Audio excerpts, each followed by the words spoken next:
If your life keeps blowing up the same exact way, it's not bad luck.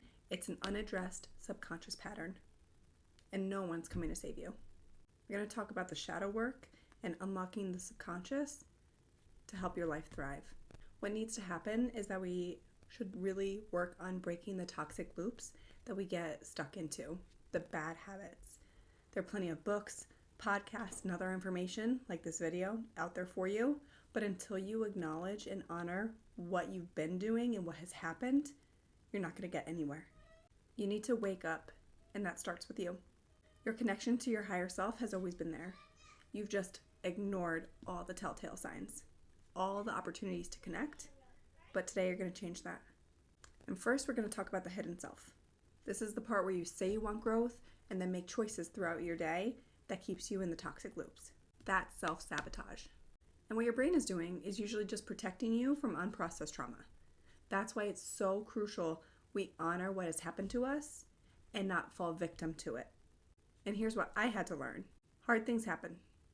That's a fact. That when bad things happen, I don't need to fall victim to the circumstance and the emotion behind it. What I needed to do was face my emotions head on and choose how I needed to feel in that moment. So what that looks like is if something bad has happened, I can be sad and I can honor the trauma behind it, but I'm not going to choose to stay there. And that's where the choice comes in. We can feel our feelings. We give ourselves an amount of time to process and grieve and work through everything that's happened. And then once it becomes something that has happened to us, we release the story. We're not repeating it. We're not re-feeling these emotions and reinforcing that this stuff has happened, but we will honor the past as the past and move forward with the emotions that we align to. So connecting to myself and my personal story of learning and healing, I've always loved myself. That has been fairly easy for me, but what I didn't do was love every part of me. I didn't love the dysfunctional, bad side. I only loved the good, the free spirit, the healing, all the best qualities of myself, and I never honored that I needed to learn and process the bad. I would just bury it and ignore it. And in that example, for years, I was consistently inconsistent at the gym. I would start, hit it hard, and then it'll be a few weeks, a few months before I would get back in the gym. And it wasn't because I was unmotivated or I didn't have the gym membership to keep up with. It was the part of me that didn't honor that I needed to show up for myself, because that was what my past trauma was, that no one showed up for me. And then I learned not to show up for myself. And these truths that come up, that we unveil to ourselves, need to come with the dynamic of compassion, because if not, we're just criticizing and we're another trauma level of self-harm. So without the compassion for yourself of honoring what has happened to you, what you've been through, the emotions you felt, and looking at them as all valid and all facts, then we can have the compassion to say, yeah, while that did happen, we get to choose to move forward. Today is another day to operate out of alignment and love, and we have that opportunity again. And there's the accountability aspect. While you're able to honor every single thing that's happened, now you get to be accountable for your future.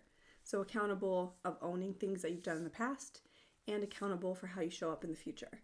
That's the beauty, that there's always this evolvement and there's always the opportunity of growth and do better in the current moment, in your habits, in showing up, and the consistency propels your life forward.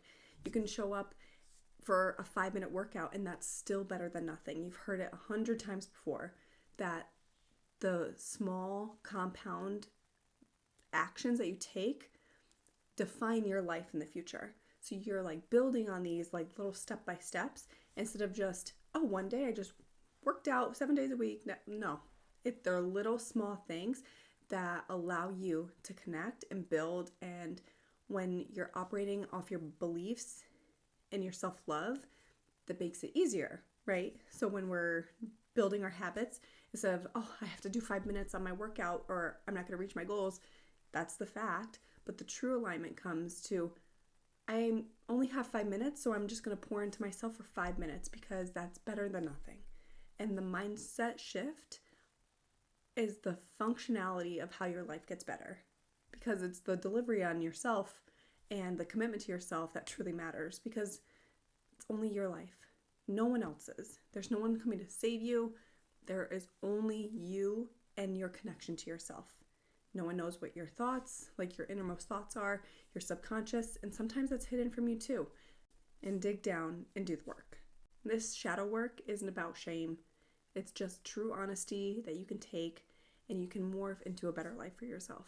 And when you don't address it, which probably haven't already, look back and see where your misalignment was in your life, and you'll see that these need to be addressed or your life will escalate.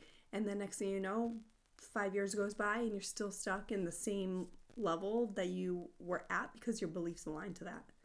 And instead, even though over the next month, reflect on where you are even a month from now, on how you are taking accountability and love into your life. And this week we're going deep into mirror work. If this resonated with you, please subscribe and comment below if you've had any more insight on this week's video. Thank you and blessings to all.